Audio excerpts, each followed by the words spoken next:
नमस्कार विद्यार्थी मित्रो, मी प्राध्यापक डॉक्टर राजाभाऊ धायगुडे।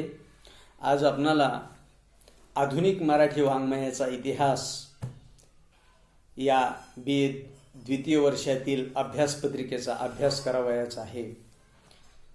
इसवी सन 1800 ते 1920 या कालखंडातीलच मराठी साहित्यामध्ये जे बदल झाले त्या बदलांचा अभ्यास आपण या पत्रिकेमध्ये करणार आहोत।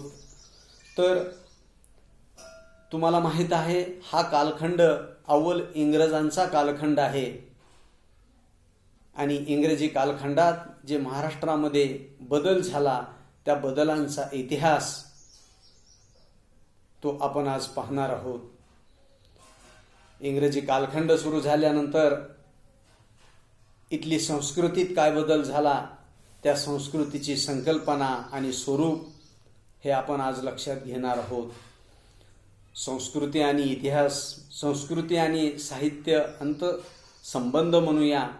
साहित्य आणि सामाजिक दृष्टी याच काळात मुद्रण कलेचा झालेला उदय, विविध अशा आलेल्या शाळा, पुस्तक मंडळी, ख्रिस्ती मिशनऱ्यांची आलेली पुस्तकं आणि धार्मिक प्रबोधनाच्या आलेल्या चळवळी आणि मित्रहो नियतकालिकांचा झालेला उदय, ज्याला वृत्तपत्र म्हणूया आपण, या सर्व गोष्टींचा अभ्यास या अभ्यासपत्रिकेमध्ये आज आपणाला करावयाचा आहे। तुम्हाला माहीत आहे की 1818ला पेशवाई संपली आणि पेशवाई संपल्यानंतर इंग्रजी सत्तेचा अंमल या ठिकाणी सुरू झाला। पुणे या ठिकाणी शनिवार वाड्यासमोर इंग्रजांनी आपला इंग्रजी ध्वज निशाणा म्हणून तो उभा केला। खरे तर 17व्या शतकात छत्रपती शिवाजी महाराजांनी अफाट मेहनत करून हिंदवी स्वराज्य निर्माण केलं होतं। ते स्वराज्य पेशवाईनं 1818ला घालवलं आणि आपली सत्ता इंग्रजांच्या हाती दिली। पुन्हा एकदा पारतंत्र्याच्या बेड्या म्हणून आपल्या पायात अडकल्या। असो, एक राजवट जाऊन दुसरी राजवट या ठिकाणी आली आणि अशा नवीन आलेल्या इंग्रजी राजवटीने नवीन कायदे, इंग्रजी राजवटीचे नवीन कायदे म्हणा किंवा राज्यकारभाराच्या स्वरूपात त्यांनी केलेला बदल, या गोष्टी आपणाला या पहिल्या प्रकरणामध्ये लक्षात घ्यावयाच्या आहेत। 14व्या शतकापासून ते 17व्या शतकापर्यंत या महाराष्ट्रात बहामनी राजवट होती, मुस्लिमांची राजवट होती, सत्ता होती आणि पुन्हा छत्रपती शिवाजी महाराजांनी हे राज्य हिंदवी स्वराज्य मिळविल्यानंतर पुन्हा ते राज्य 150 वर्षानंतर पेशवाईनं घालवलं आणि ती सत्ता इंग्रजांच्या हाती दिली। पहा, तर पोर्तुगीज असेल, फ्रेंच असतील, डच असतील, इंग्रज असतील, हे खरे तर व्यापारी किंवा व्यापार आणि धर्मप्रसाराच्या निमित्तानं या देशात आले आणि मित्रहो हे राज्यकर्ते बनले। हा इतिहास तुम्हाला सुद्धा ज्ञात असेलच। तेव्हा बुद्धिमत्तेच्या जोरावर इंग्रजांनी म्हणजे ईस्ट इंडिया कंपनीने या ठिकाणी फोडा आणि झोडा या नीतीचा, या तत्वाचा अवलंब करून या ठिकाणी पाय रोवले। खरे तर इंग्रजी राजवट भारतात आणि महाराष्ट्रात सुरू झाल्यापासून ज्या ज्या काही गोष्टीत बदल झाला त्या बदलांचा अभ्यास आपण या पत्रिकेत करणार आहोत। पहिल्या 50 वर्षाच्या कालखंडात 1800 ते 1850 या कालखंडामध्ये खरं तर कितीतरी नव्या गोष्टी, भौतिक सुधारणा असतील, नवे रस्ते असतील, टपालाची व्यवस्था असेल, दळणवळण असतील, या गोष्टींचा आपण अभ्यास करणार आहोत। खरं तर इंग्रजांनी केलेली प्रगती हे सुद्धा या ठिकाणी आपणाला लक्षात घ्यावयाचे आहे। नव्या राजवटीचं स्वागत तेव्हा अनेकांनी केलं पहा. आणि विशेष म्हणजे मुंबई ते ठाणे पहिली रेल्वे आली आणि एकंदरीत तेव्हा व्यापारास चालना मिळू लागली पहा. नवे उद्योगधंदे या महाराष्ट्रामध्ये सुरू झाले. पूर्वीच्या काळात म्हणा जो दुष्काळ पडला तर अन्न पाण्या वाचून म्हणा जनावरे माणसे मृत्युमुखी पडत होती. परंतु एकंदरीत दळणवळणाची व्यवस्था झाल्यानंतर, रेल्वे आल्यानंतर कुठलेही साहित्य कुठपर्यंत नेता येतं आणि तेव्हा मोठ्या प्रमाणावर अन्नधान्याचा साठा म्हणा आयात होऊ लागला. आणि मित्रहो, दुष्काळावर मात म्हणा करणं शक्य झालं. असो, तर पहिल्या 50 वर्षाच्या काळात दुसरी गोष्ट अशी लक्षात घ्यायची की इंग्रज आल्यानंतर आणखीन काय बदल झाला. तर इंग्रज आल्यानंतर या ठिकाणच्या ज्या जुन्या रूढी असतील, प्रथा असतील, अंधश्रद्धा असतील, रीतिरिवाज असतील पहा, आचार विचारात मोठ्या प्रमाणात बदल झालेला आपल्याला दिसून येतो. 1823 पासून इंग्रजांनी आपल्या शिक्षण पद्धतीला सुरुवात केली.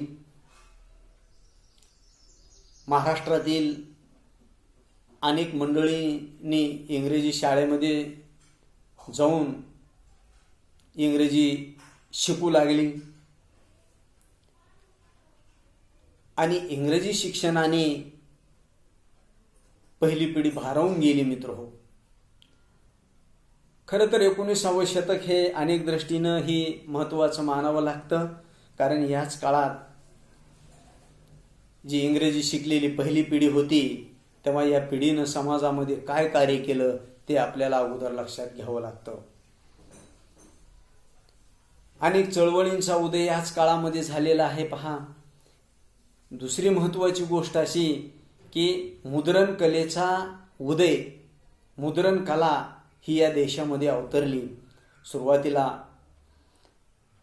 कलकत्त्याजवळ श्रीरामपूर आहे, त्या श्रीरामपूरमध्ये 1805 मध्ये पहिल्यांदा मराठी पहिले पुस्तक छापलं गेलं पहा. आणि त्यानंतर मग पुन्हा 1817 पासून मुंबईला छापखानी आली पहा. आणि मोठ्या प्रमाणावर अनेक पुस्तके म्हणा, मराठी पुस्तके म्हणा छापू लागली. लोकांना नवे विचार, नवे आचार, नव्या गोष्टी म्हणा त्या पुस्तकामधून वाचायला मिळू लागल्या. मुद्रण कलेबरोबरच आणखीन दुसरी गोष्ट म्हणजे की नियतकालिका आली, ज्याला वर्तमानपत्र किंवा वृत्तपत्र म्हणूया पहा. वृत्तपत्र असतील, साप्ताहिक असतील, मासिक, हे हळूहळू म्हणा या महाराष्ट्रामध्ये यांचा उदय झाला. तर वृत्तपत्रांनी आपल्या या महाराष्ट्रातील असलेले जे काही सामाजिक प्रश्न असतील, विधवा विवाह असेल, सती प्रथा असेल, केशवपन, या प्रश्नांची चर्चा होऊ लागली आणि एक चळवळीला सुरुवात झाली पहा. दुसरी गोष्ट अशी लक्षात घ्यावी लागते, इंग्रज नुसते आले नाहीत तर इंग्रजांनी या ठिकाणी नाना प्रकारच्या सुधारणा केल्या आणि तेव्हा त्याही सुधारणा पाहणं, लक्षात घेणं हे आपल्याला गरजेचं आहे. तेव्हा सर्वात महत्त्वाची गोष्ट म्हणजे महाराष्ट्र कोश, Bombay education society, the native school, Elphinstone the native school, याबरोबरच एल्फिन्स्टन नेटिव्ह एज्युकेशन सोसायटी अशा संस्था आल्या. आणि एल्फिन्स्टनची नवीन शिक्षण पद्धती, धोरण म्हणा मित्रहो, महाराष्ट्रामध्ये आल्यानंतर महाराष्ट्राच्या एका वेगळ्या पर्वाला, एका वेगळ्या महाराष्ट्राच्या प्रबोधनाला सुरुवात झाली असं म्हटलं तरी वावगं ठरत नाही. खरे तर ज्ञान देणे आणि बोध करणे या उद्देशानेच संस्था असतील, वृत्तपत्र असेल, नियतकालिका म्हणूया, मासिक म्हणूया, साप्ताहिक म्हणूया, इथं अवतरली आली. आणि याच काळात त्यावेळेला मुंबईला बाळशास्त्री जांभेकरांनी पहिलं दर्पण नावाचं वृत्तपत्र काढलं. तर दर्पण वृत्तपत्र काढण्यामागचा एकच उद्देश होता आणि तो म्हणजे ज्ञानरूपी प्रकाश देण्यासाठी हे वृत्तपत्र आम्ही काढत आहोत असं भाऊ महाजन आणि बाळशास्त्री जांभेकरांनीच त्यामध्ये सुरुवातीला सांगितलेलं आहे. असं म्हटलं जातं की त्यावेळेला दर्पणने सामाजिक क्रांती केली.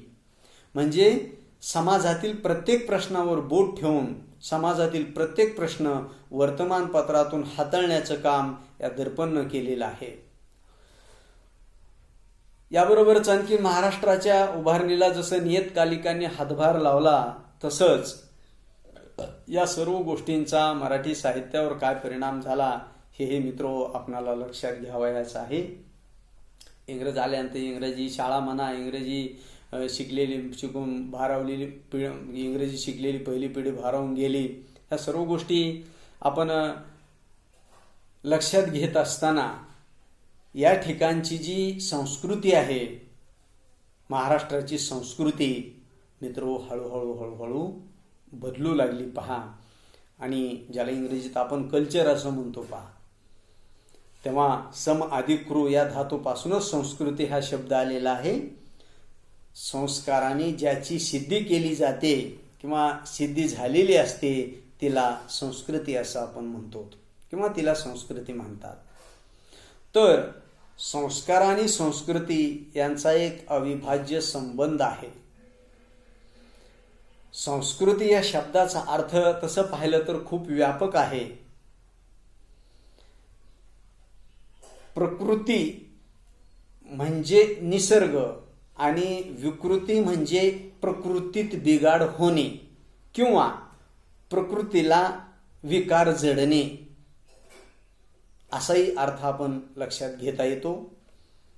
पण संस्कृतीच्या संदर्भामध्ये संजय पाठक यांनी एक आपल्यासमोर विचार ठेवलेला आहे. काय म्हणतात संजय पाठक? प्रकृतीत विकार किंवा बिघाड होऊ नये या उद्देशाने प्रकृतीवर करावयाचा संस्कार म्हणजे संस्कृती होय. अशी एक संस्कृतीच्या संदर्भात त्यांनी एक विचार म्हणा मांडलेला दिसून येतो. म्हणून पाश्चात्य संस्कृतीपेक्षा भारतीय संस्कृती श्रेष्ठ दर्जाची आहे हेही आपल्याला लक्षात येतं. आता तसं पाहिलं तर भारतात मराठी, गुजराती म्हणा किंवा बंगाली, आसामी, पंजाबी अशा विविध प्रकारचा हे जे प्रांत आहेत किंवा प्रदेश आहेत, या विविध प्रकारच्या प्रदेशात विविध प्रकारची संस्कृती आपणाला आढळून येते. मग भारतीय संस्कृतीत भिन्नता दिसत असली तरी आध्यात्मिक आणि राष्ट्रीय संस्काराने तिच्यात एकता निर्माण झाली म्हणून ती श्रेष्ठ आहे एवढंच आपणाला इथं लक्षात घ्यावयाचं आहे. मित्रहो, खरं तर महाराष्ट्राच्या संस्कृतीची जडणघडण या काळामध्ये झाली.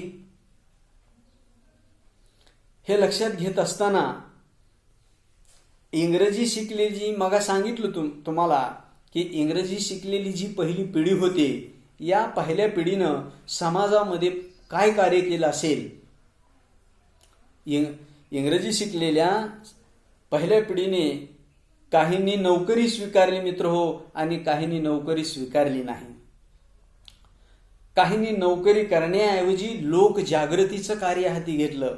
जोपर्यंत महाराष्ट्रातील माणसाचं अज्ञान जात नाही, जोपर्यंत त्यांच्यात बदल होत नाही, तोपर्यंत खऱ्या अर्थानं विकास नाही, महाराष्ट्राचं प्रबोधन नाही, हा विचार काहींच्या लक्षात आला.